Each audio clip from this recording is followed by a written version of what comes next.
تغرق تونس في أزمتها متعددة الأوجه والأبعاد، فيكثف الاتحاد العام التونسي للشغل مساعيه لإحداث ثغرة في جدار المأزق السياسي. يتعلق الأمر بمبادرة قال الاتحاد إنها تهدف لإنقاذ البلاد من الانهيار والفوضى بعيدا عن التجاذبات السياسية. جديد تلك المساعي هو أن المبادرة ستضم عمادة المحامين والرابطة التونسية للدفاع عن حقوق الإنسان، وقد تتوسع لتضم منظمات أخرى.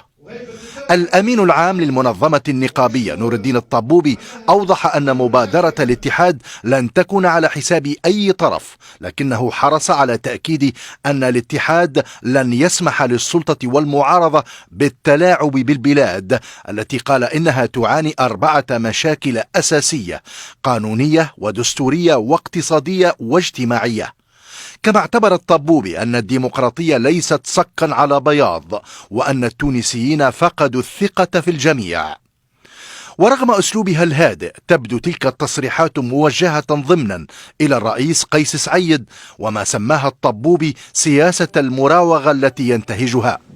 كما تبدو تصريحات المسؤول النقابي مرتبطة بسياق الانتخابات التشريعية الأخيرة التي سجلت أدنى نسبة اقتراع في البلاد منذ ثورة 2011. الرئيس التونسي يمضي قدما في تحميل مسؤولية الأزمة للغارقين في الفساد، متعهدا بملاحقتهم دون أن يسميهم أو يحددهم كعادته. أما العزوف الانتخابي الواسع فلا يعني لدى سعيد فشل الاستحقاق الانتخابي، والنسبة على ضآلتها هي أفضل من نسبة 99% التي كانت تحدث سابقا على حد قوله.